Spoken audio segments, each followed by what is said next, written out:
Hey guys, what's going on? This is the Blitzkrieg here. Just quick little intro before I get into the main video. I know I talk about this in the video when you get to the main part, and I'm going to be covering Hog Cycle on this deck. This is the deck that I know the best. This is the deck that I've been playing for a really long time. With that said, Hog Cycle's not for everyone. This is just the one that I feel most comfortable using, and this is the one that I usually recommend, but that's mostly just out of my own bias. Like I said before in the last video, these are just decks that I know have worked well in the past and can work well on ladder as well.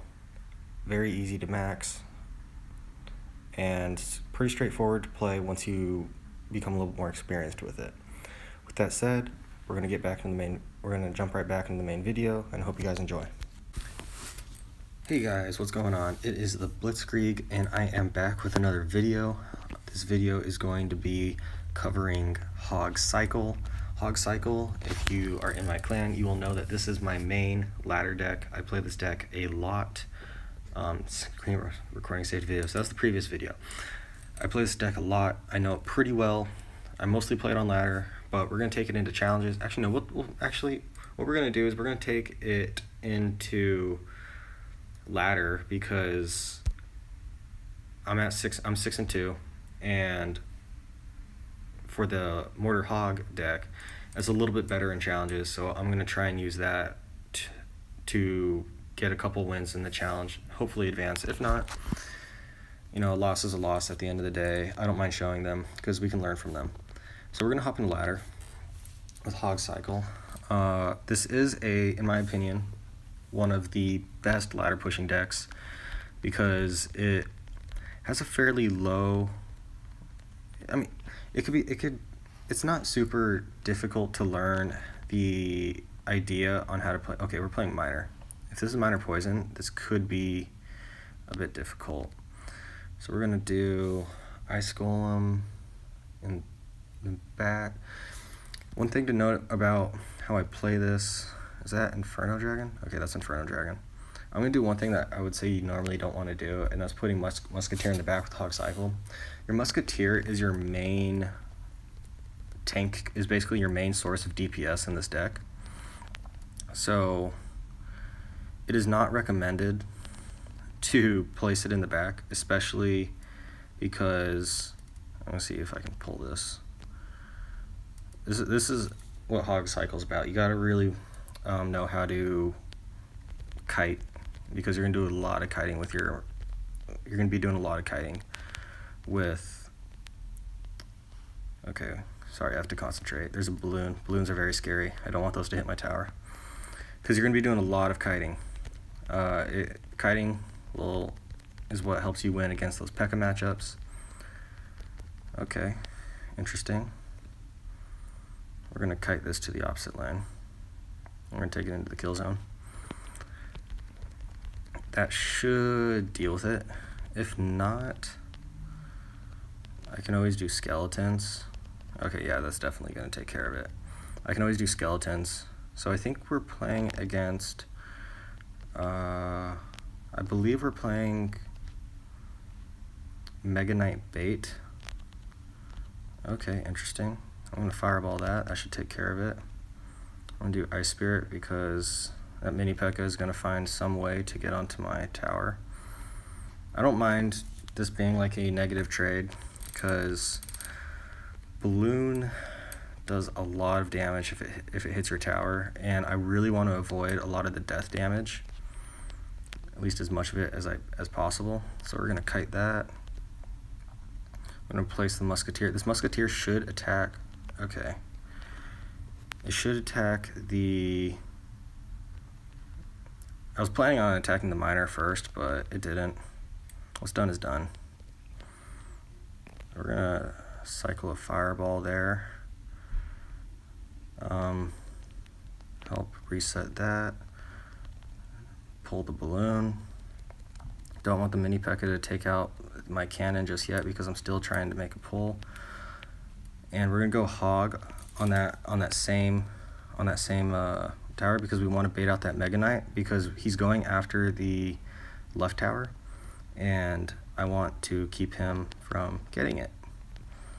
So we're gonna do the same thing. We're just gonna kite this. Doing the same old, same old. Gotta cycle to another musketeer. And on this one, we're gonna fireball. Okay, that's gonna get a hit. That was not ideal. I kind of messed up on my fireball. I should have angled it a little bit differently. Hog is still gonna get a hit. Even if that was a, okay, never mind, it's not gonna get a hit. Even if that was a level 13 Mega Knight, my hog still would have gotten a hit unassist if he didn't like put another unit down to support. Ooh, predicted it. I don't want to take that death damage. That could be bad. Okay, we're gonna go log. I need one hit and then I can fireball. Okay, cool. I can now fireball. That's all Holocycle is about. You really don't want to try and rely on getting... That was a close game. If I was in level 13, I would have lost that.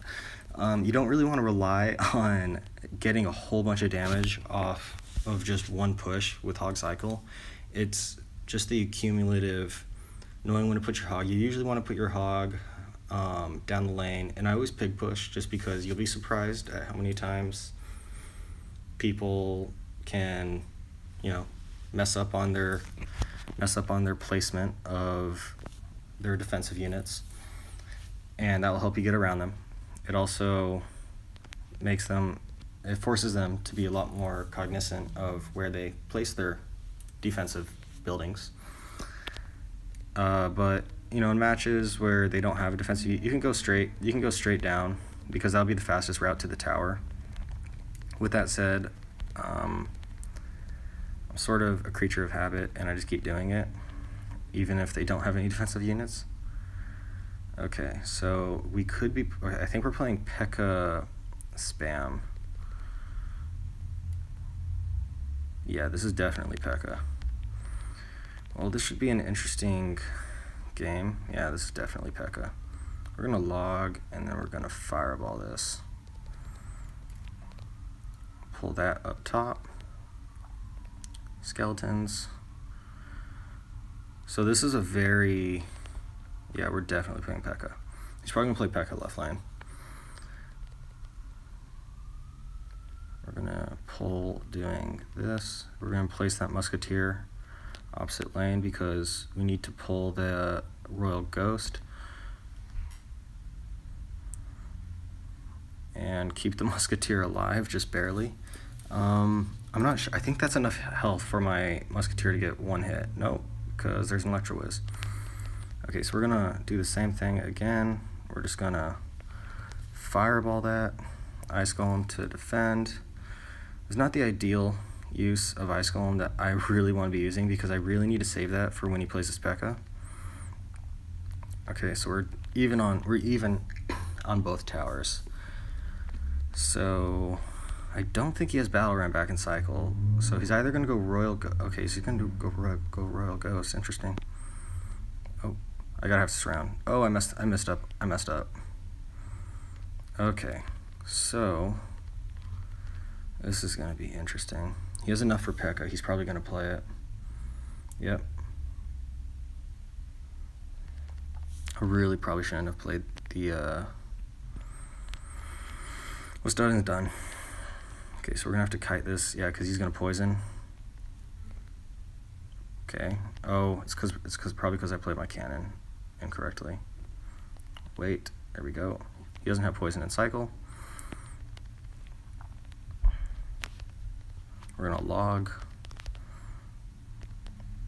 and we're going to Ice Golem. I should split the Electro Whiz so it doesn't kill my musketeer. And we're just gonna cycle. We're gonna apply pressure on this right lane because we do not want him to be getting a... What we don't want is that we really don't want him getting any sort of significant push down on the left lane, just because that's the weaker side. And we're going to do musketeer this lane. We're going to see if we can get a kite. Awesome. And we're going to pull that bandit to that side. We're just going to keep trying to chip down. Okay, we're going to log, and we're going to skeleton this. Hopefully that cannon helps. Okay. Now we're going to have to pull with the P.E.K.K.A. Come on, protect it. Okay, that was a bad play by me. And that bandit's gonna rush. Pfft. Okay, I think he messed up. I think he messed up on that poison. So now we're gonna go in with our hog. Probably should have done that on the other. Okay, now that allows my musketeer to lock on. Nice. So we're gonna set up with the cannon again. That cannon will pull the battle ram if it needs to be pulled, which, because I think I did that, that's going to force me to have to fireball. Oh no, that was a mess. Okay, that mess, I had that game too. I messed up pretty bad there at the end. What I should have done is I should have skeletoned before he put the poison down, and I shouldn't have logged. I really shouldn't have logged, because what happened when I logged is that, okay, we're gonna have to show another game. So what happens when I logged is the battle ram was going to go towards my cannon, but when I logged it, I pushed it, just a little bit away so that the cannon was out of its line of sight, so it didn't go to where I wanted to. So that forced me to fireball when I didn't want to. Okay. We gotta place Ice Golem in front on these. Okay, I think I messed that up. I was gonna say just in case they have NATO, but that may retarget it back onto the, okay. This is gonna be interesting. So we're gonna have to do skeletons to draw that lumberjack. And this is gonna be an interesting okay, cool. Normally, you have the upper hand in golem matchups. Ooh, and he misses the poison. Awesome. That was an unnecessary Ice Spirit. I should have saved that, because then I would have had an additional elixir. But we're going to keep going on this, because we don't want to leave that musketeer unsupported.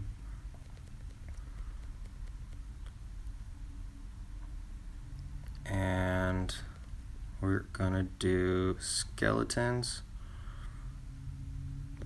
There we go, no hits from the flying machine. The flying machine does a deceptively large amount of damage. Let's see, what are we gonna do? Okay, so we're gonna cycle Ice Golem in the back, an Ice Spirit. We're gonna Musketeer. I do Musketeer off to the side just in case he does anything to, just in case he pushes in. Okay, I really shouldn't. I should have predicted that. We're gonna do Ice Golem, distract that baby dragon. I'm hoping he doesn't have lightning.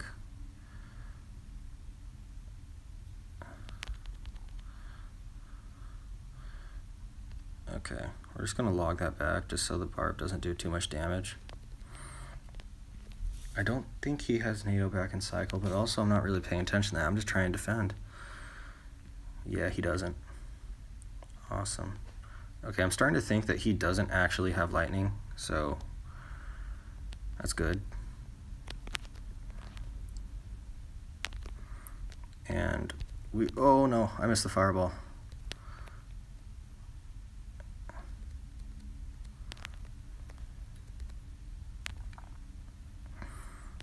Ooh, that was a big mistake.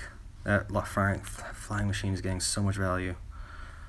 Okay, we're gonna have to sack that tower. Oh my gosh, I really messed up there. This is why Hog Cycle doesn't do so well in challenges. It's just, all things being equal, it's a good deck. It's just one mistake just can screw you over in challenges. Ladder's a little bit different just because Hog Cycle can fare pretty well against all the sort of oddball decks you'll see, because it has you can get a lot of versatility out of your low cost cards. Yeah, it was that one mistake that really cost me. Okay, we're gonna go hog. I don't normally suggest going hog at the start, but I'm kind of impatient. Just want to see what this guy has, but it worked out that time. So we're just gonna fireball that. I should have waited. Okay, now we have to play more cards than we wanted to.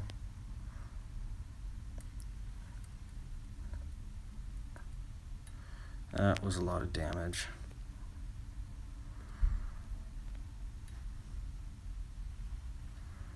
Lock onto my hog, please. Yes. This is going to be a lot of damage here. That was good. That was a bad push because I really shouldn't have overextended like that, but it was a good push because it actually worked out. And I messed up the skeleton plant. That's fine. We're about even. We're going to cycle a log just to get some additional damage on that right side tower. And we're going to... Interesting, we're playing against a hog deck. Okay. That hog's still not going to get any hits. I don't know why he froze. Or she. We're gonna let that go. Because he's gonna have to respond to that unless he wants to take quite a bit of damage to that left tower. Okay, we're gonna go skeletons. If he doesn't play anything, I'm just gonna fireball. Because I really don't want to just play an ice golem. Okay. He's gonna set up to do a hog push right now, so I'm gonna prepare for it.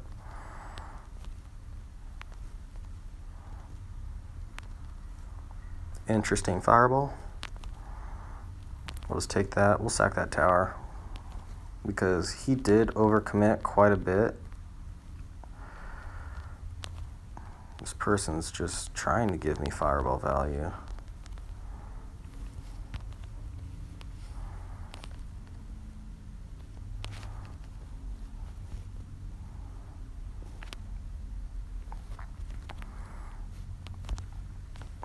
We're gonna go with a hog.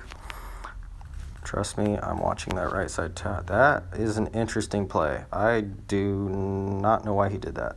Or she did that. I don't know why they did that. We're gonna log.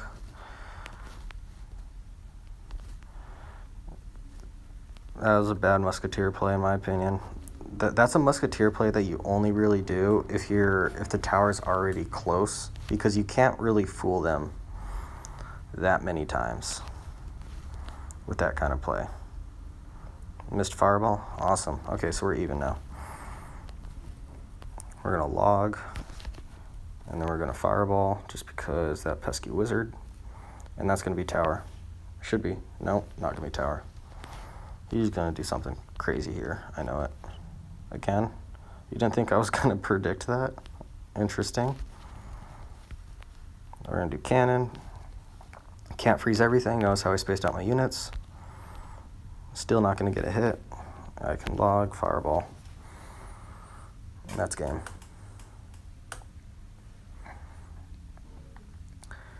So, in summary, now I can go a little more detail into the deck itself.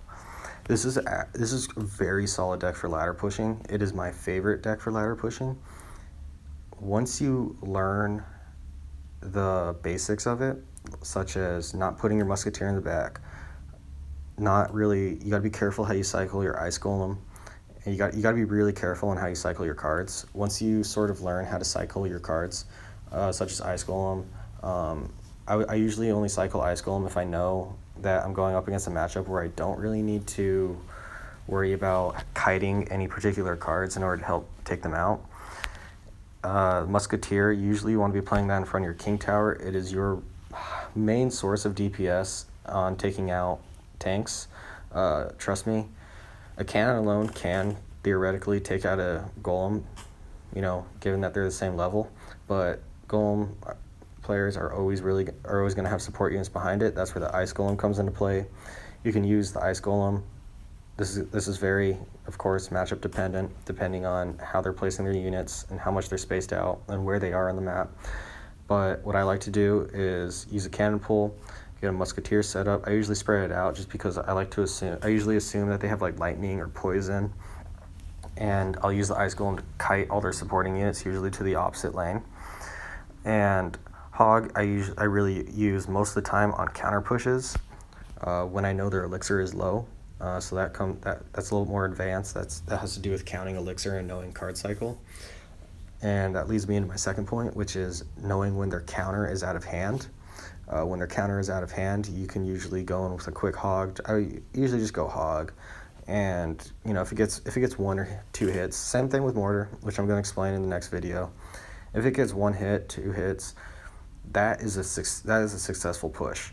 You don't really want to be going in towards, if you're going up against a beatdown matchup, you don't really want to be going same lane with them.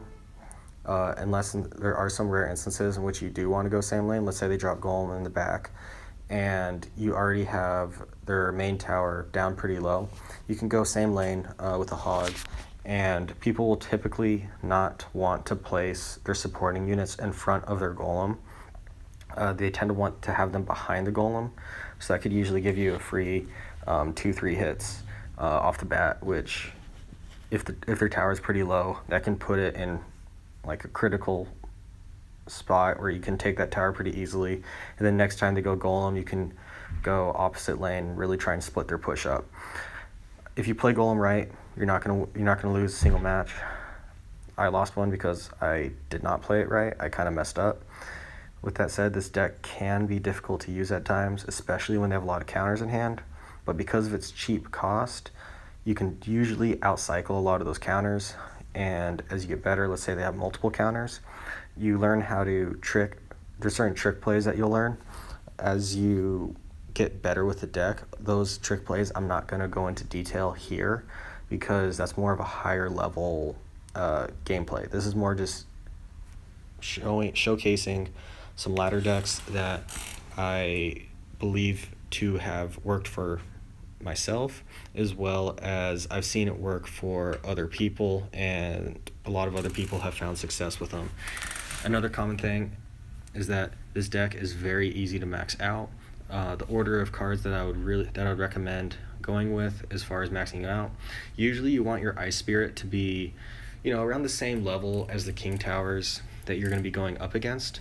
Ice Spirit is a common, which makes it really easy to request, as well as get up in levels. As far as rares go, I would say Ice Spirit's not super important being the same level, because there are certain ways you can get around it, because it's more just like you use it for a free 100 damage. But if you want to max out, I would honestly recommend maxing out the rares first, or at least the rare that I'm about to mention, which is the Musketeer. Since the Musketeer is your main source of damage, and also on ladder there's overlevel fireballs, I would recommend leveling up your Musketeer first. Your skeletons, not super important what level they are. Of course they have to be within reason, but again, not super important. Same thing goes with Ice Golem, Log, Fireball. Fireball helps to have at a higher level, but it's one of those things that out of this whole deck, I would say the last card to really max would be your Ice Golems and Skeletons. Cannon helps to have at a decent level because it will help in certain interactions, but again, not super important. And plus, having all your other cards at lower levels, it really helps you learn the utility of the Musketeer, and knowing when to play Musketeer and the Musketeer plants, as well as all the kiting. Those are all tactics that are vital to succeeding with this deck, and those skills will carry over into other archetypes, as well as other types of decks that are similar to Hog Cycle. So with that said, I'm going to end the video off here. I hope you guys are having a great day, and next in the series I'm going to be covering this Mortar Hog deck, so I look forward to seeing you guys there, and I'll leave you guys with that note. So I hope you guys are all having a good one, and I'll talk to you guys in the next video. Bye.